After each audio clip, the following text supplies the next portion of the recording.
Se você assistiu Cidade Invisível na Netflix e ficou curioso com as criaturas do folclore brasileiro que aparecem nela, assim como eu, esse vídeo é pra você. Caso você esteja chegando agora por aqui, o meu nome é Carla Cardoso, seja muito bem-vindo ao Gene Geek. E se você apoia produções nacionais, já deixa o seu like porque estamos juntos nessa. E hoje vamos falar das criaturas, das entidades que aparecem na série, mais algumas teorias do que pode vir para a segunda temporada, do que rolou nessa primeira, desse final desesperador. Então sim, esse vídeo vai ser spoiler, esse vídeo é para quem já assistiu a série. Se você ainda não assistiu, vai lá ver e depois volta aqui para conversar. E vale mesmo, não tô falando de coração, vale muito a pena assistir essa série. Ela foi criada pela Carolina Miosi e pelo Rafael Dracon, que são escritores de fantasias já renomados aí no mercado, e eles criaram uma outra série da Netflix chamada O Escolhido. E por falar em Rafael Dracon, na semana que vem, se eu não me engano, vai sair a resenha do primeiro livro de Dragões de Éter, que eu tô relendo para poder ler o quarto e último volume. Então, se você não quiser perder esse vídeo, já se inscreve aqui embaixo, ativa as notificações. E assim, hoje, né, o assunto é Cidade Invisível, então eu tô te falando, cara, vale a pena mesmo. Pelo folclore brasileiro, que você acaba conhecendo um pouco mais, apesar de ter algumas alterações aí para a história, mas ainda assim você se interessa, você desperta o seu interesse. As atuações estão incríveis, os efeitos ficaram bem legais também. Então eu acho que sim, vale muito a pena. E o melhor de tudo é que só tem 7 episódios. Quer dizer, melhor de tudo para quem ainda não assistiu, vai lá ver rapidinho, sai esse episódio e volta, né? Mas pra quem já assistiu que nem eu, fica desesperado por querendo, mas aí não é tão bom assim, mas vocês entenderam, né? E os episódios têm em média aí 30, 35 minutos, então é super rápido de assistir, dá pra você ir maratonar e depois voltar aqui pra me dizer o que você achou. Então vamos começar falando das criaturas que aparecem na série, das entidades do folclore brasileiro. E eu vou começar pelo um dos mais famosos aí, todo mundo conhece, principalmente por causa do Sítio do Pica-Pau Amarelo, que é o Saci, interpretado pelo Wesley Guimarães na série, chamado de Isaac, que é Saci ao contrário. Eu achei isso muito legal e ele é um dos melhores personagens. Eu dei uma pesquisada na internet para saber o que tem no original, o que mudou para a série. E assim, no original, o Saci é um menino travesso que gosta de pregar peças nas pessoas e tem como característica a pele negra, o gorro vermelho, uma perna só e o cachimbo, que ele fica ali fumando. A série mantém essas características, exceto pelo cachimbo, e o gorro é uma bandana que ele usa e quando a pessoa pega essa bandana, ela pode mandar no Saci. No original, eu encontrei que quando a pessoa tira o gorro do Saci, ela tira também os poderes sobrenaturais que o gorro dá pra ele. E na série, ele ainda usa uma perna falsa para se disfarçar aí no mundo dos humanos. E outro personagem que é muito conhecido de todos os brasileiros, também por causa do Sítio do Pica-Pau, é a Cuca, a personagem Inês da Alessandra Negrini, que eu tô até agora chocada que essa mulher tem 50 anos, parece que tem 30. Acho que ela se banha em formol, só pode. Quem nunca escutou Nana Neném que a Cuca vem pegar e ficou traumatizado porque essa música, gente, uma canção de Niná que fala que a Cuca vem pegar, pelo amor de Deus, quem que criou isso? Mas faz sentido porque na lenda a Cuca é uma velha que quase não dorme, tem cara de jacaré e vai atrás das crianças desobedientes que não querem dormir. Isso no conhecimento popular, né? Principalmente essa questão da cara de jacaré, estudiosos dizem que ela não tem uma forma específica. Então não necessariamente ela tem a cara de jacaré e na série ela realmente não tem, ela é lindíssima e ela nem é tão malvada assim como costumam colocar ela, pelo menos até agora, né? E eu tenho uma teoria sobre isso, mas daqui a pouco eu falo disso. Ainda assim, ela tem uma aura meio sinistra e tem poderes sobrenaturais envolvendo borboletas, e eles fizeram uns efeitos muito legais envolvendo isso, que ficaram muito legais na série. E essa questão das borboletas, a série se baseou numa outra origem que tem da Cuca, em que fala que ela seria uma entidade, uma bruxa capaz de se transformar numa borboleta, numa mariposa, para chegar aos seus destinos. E isso que foi legal, né? Que a série pegou várias origens, várias coisas assim diversas, acrescentou algumas coisas numa trama que te envolve e te prende ali até o final. Mas vamos seguir que a próxima entidade é o Tutu-Marambá. que é o personagem Tutu, do Jimmy London. E todo mundo ficou se perguntando, né, desde que começou a série, ninguém sabia muito bem o que ele era, qual a entidade que ele era. E aí foi descoberto que ele é o Tutumarambá. Ele é uma espécie de bicho-papão, assim como a Cuca também é dessa família dos papões.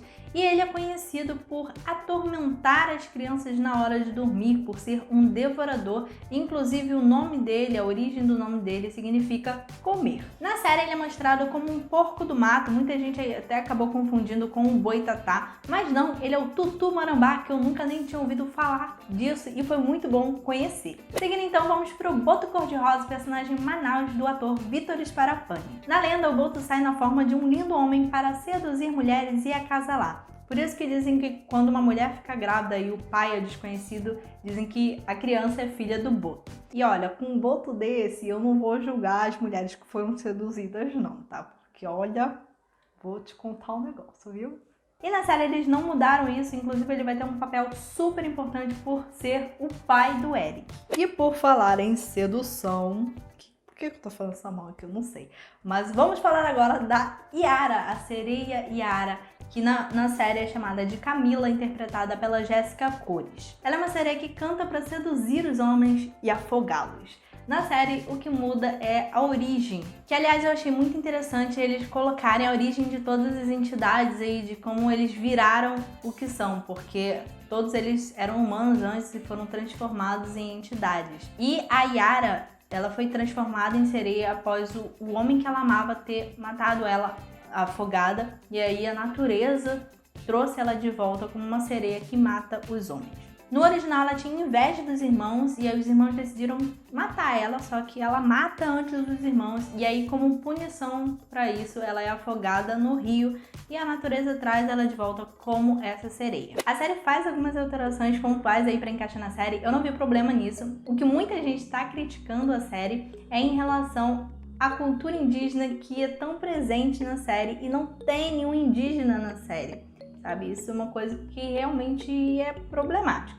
Mas, né, não vamos criar muitas polêmicas aqui. Vamos seguir, que agora a gente vai falar do Curupira, o personagem Iberê do Fábio Lago. A trama gira muito em torno dele, porque ele que mata o caçador lá no início da série, que vai virar o corpo seco e tudo mais, que vai girar a trama tudo em cima disso. E ele vai se isentar das coisas, vai se afastar desse mundo das entidades e algumas pessoas vão morrer por causa disso. O Curupira é o protetor das florestas, conhecido por ter um cabelo vermelho, por ter os pés ao contrário para enganar aí os caçadores nas pegadas que ele deixa.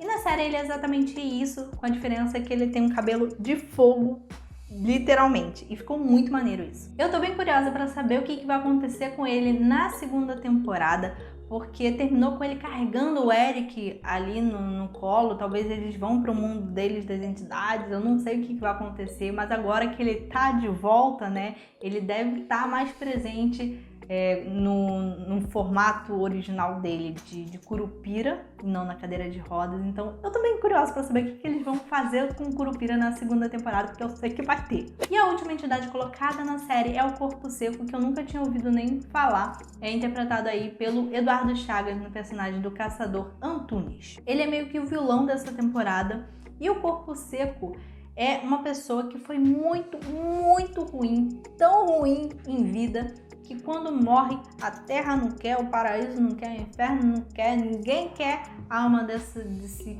coisa ruim, e ele fica vagando, assombrando as pessoas. Na série ele ainda é capaz de possuir pessoas e ir em busca de vingança, e eu amei o plot envolvendo aí as questões de família, as disputas de terra, ficou muito legal. E também toda a crítica envolvendo o desrespeito com os índios e suas terras, de expulsar os índios das terras deles.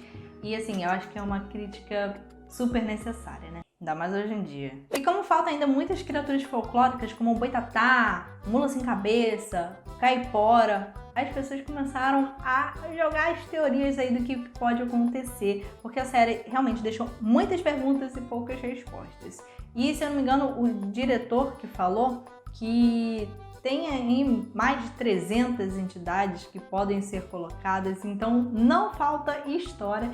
e por conta disso eu tô bem animada para que renovem sim. Então vamos falar da teoria de número 1, que todo mundo ficou se perguntando o que o Eric se tornou, o que ele vai se tornar agora, né? No final da temporada a gente tem o Eric se sacrificando para se livrar do corpo seco e acaba virando uma entidade, pelo menos é o que eu acho, que muita gente também acha que aconteceu. E aí tem várias teorias dizendo qual entidade que ele vai se transformar, porque a gente já tá considerando certo que ele vai se transformar numa entidade, porque né, ele foi carregado lá pelo Curupira para o mundo dele, então provavelmente vai rolar isso aí.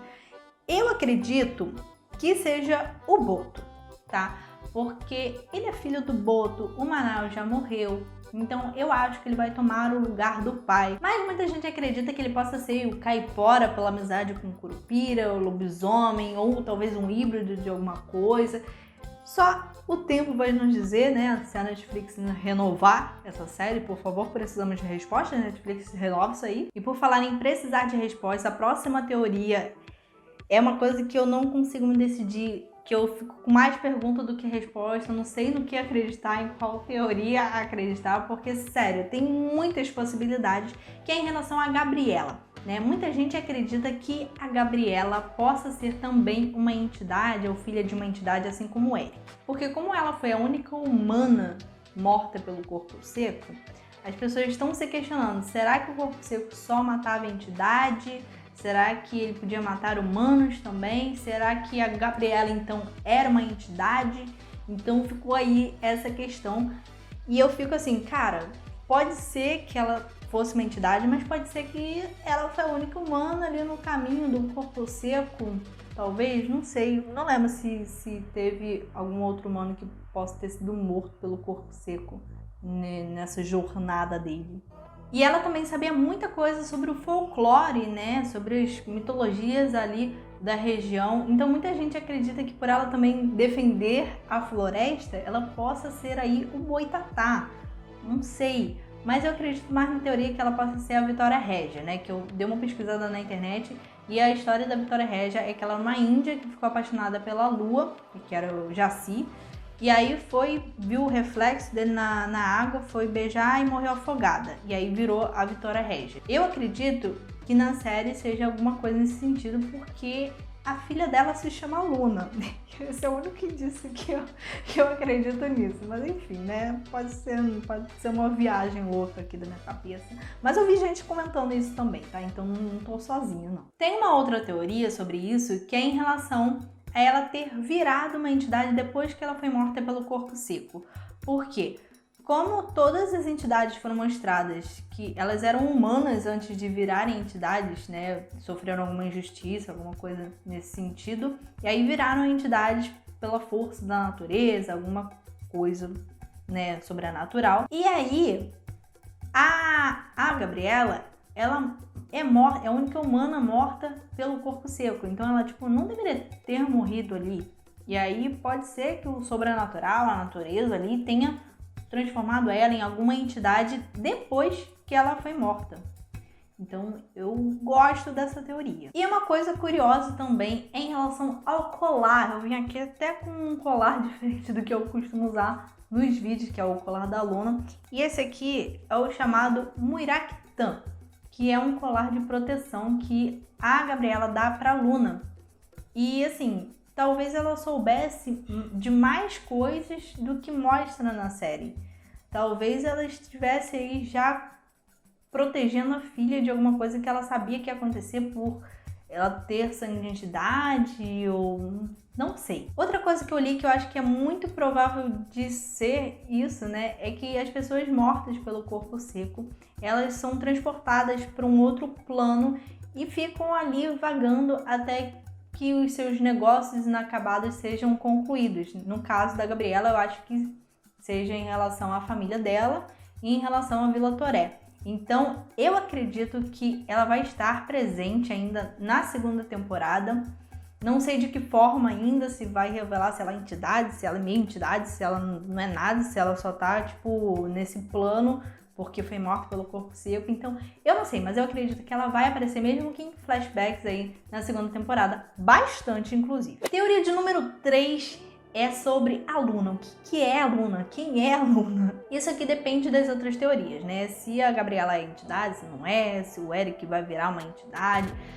Aí, o que acontece com a Luna? Porque se os dois pais dela forem meio entidade, tiverem sangue de entidade, ela vai ter algum poder, vai despertar alguma coisa sobrenatural. Tem a questão do colar também. Será que a mãe deu só por ser uma mãe preocupada? Ou será que tinha alguma coisa a mais nesse colar aí? Que eu acredito também vai ser um plot da segunda temporada, que eles devem falar mais desse colar, porque não foi muito trabalhado nessa primeira temporada. Então deixou bem aberto aí. Não sei se vai ser importante, se vai ser um detalhezinho. A teoria de número 4 é em relação ao que todo mundo quer saber, uma coisa que foi marcante nessa primeira temporada, que foi a morte do Saci. Será que ele morreu mesmo? Será que as entidades todas morreram de fato, sem chance de reviver, ou sei lá? E assim, as entidades morreram, né? Mas os corpos de todos eles sumiram. Ou a Inês pegou, a Cuca, né? Ou no caso do Saci, saiu lá no redemoinho. O Iberê, inclusive, nessa cena que o Saci morre, ele pega o gorro lá, a bandana do Saci, e logo depois disso ele faz uma cara misteriosa ali e o Saci vai embora no redemoinho lá dele. Então eu não sei se talvez, porque assim, o gorro faz com que o Saci obedeça a pessoa. Será que o Iberê pediu alguma coisa pro Saci, aí ele teve que obedecer? Talvez ele ainda não estivesse completamente morto. Será que ele pediu pro Saci voltar pro lugar onde eles vivem, né? Que estão lá do sobrenatural. Será que nesse lugar tá todas as entidades, tá todo mundo vivo ainda? A natureza de alguma forma reviveu todos eles? Então é uma questão aí que pode ser que aconteça. Muita gente acredita que não, que é pouco provável, que, né, as entidades podem sim estar mortas, mas tem um trailer aí. E assim, falando em Cuca, né, eu falei que eu tinha uma teoria sobre ela ser muito boazinha nessa primeira temporada, mas ainda assim ter uma vibe meio sinistra. E eu acredito que toda essa questão dela ter pego os corpos das entidades tem algum motivo, porque talvez ela é meio que uma protetora aí das entidades, certo? Então talvez ela tenha pego para poder salvar eles. Eu acredito nessa possibilidade. E além disso, eu acredito que nessa segunda temporada ela pode ajudar as entidades, mas eu acho que também ela vai mostrar um pouco mais das garras e tentar ser mais controladora, porque tem muita gente que falou que tipo, a Cuca é muito poderosa.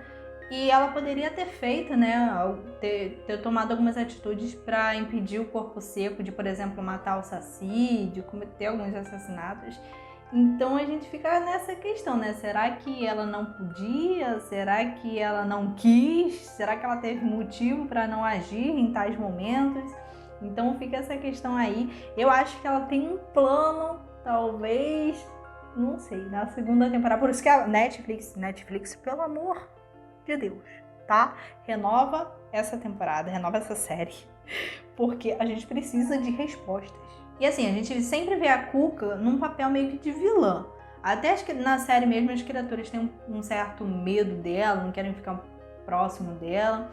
Então eu acredito que essa teoria de que ela tem algum plano aí para talvez controlar as entidades, talvez seja uma boa teoria para a segunda temporada. Talvez, quem sabe, ela seja a próxima vilã. Quem sabe? E fica aí mais algumas perguntas que precisam ser respondidas nas próximas temporadas, aquela que já que é um monte de temporada, mas algumas coisas que ficaram assim na dúvida, né? Uma delas é em relação ao Corpo Seco, porque não ficou totalmente claro, assim, tipo, certeza também que ele morreu, que ele se foi. Porque não é garantia que o corpo em que ele estava, se esse corpo morresse, ele também morria junto. Então a gente não sabe exatamente o que pode acontecer. Ele pode ou não estar vivo, pode ou não ser também o vilão na próxima temporada. O Eric provavelmente vai voltar, mas como é que vai ficar a situação dele aí com a polícia? Será que ele vai rever a filha dele? Será que ele vai conseguir limpar o nome? E a Márcia também, que foi afastada por estar ajudando o Eric. E agora que ela sabe do folclore, sabe das entidades, será que ela vai se envolver mais nisso? O que vai acontecer com ela também? Outra coisa, será que vai ter romance entre Eric e Camila? Porque assim, teve um clima, né? Todo mundo achou, não foi só eu não tô louca não. Então pode ser que role um romance, role um love aí na segunda temporada. E também tem a questão da Vila Toré. Agora que o menino lá, que eu esqueci o nome, João? É João? Não lembro agora o nome do menino, mas enfim. O filho do Cisso, que estava a favor lá do Afonso, que é o dono das terras, e aí agora ele descobriu que o Afonso é filho do Antunes e que só queria vingar a morte do pai. Então vai ter umas tretas aí das disputas ainda de terra da comunidade contra essa empresa. E aí tem essa questão aí que eu acho que pode ser também um plot bem interessante, principalmente porque a gente tem aí a Fabiana no final da série tendo o filho dela, que é o filho do Boto. Então será que essa criança também vai ser igual ao Eric? Vai ser um botinho? E aí eu não sei, né? Vai ter treta aí nesse rolê. E eu quero saber as suas teorias sobre a série, o que você achou, o que você espera pra segunda temporada, que eu acho que a Netflix vai renovar sim. E eu espero que você tenha curtido ficar comigo até aqui. Eu quero te encontrar no próximo vídeo aqui do canal, então se inscreve e até o próximo vídeo. Um beijo, tchau!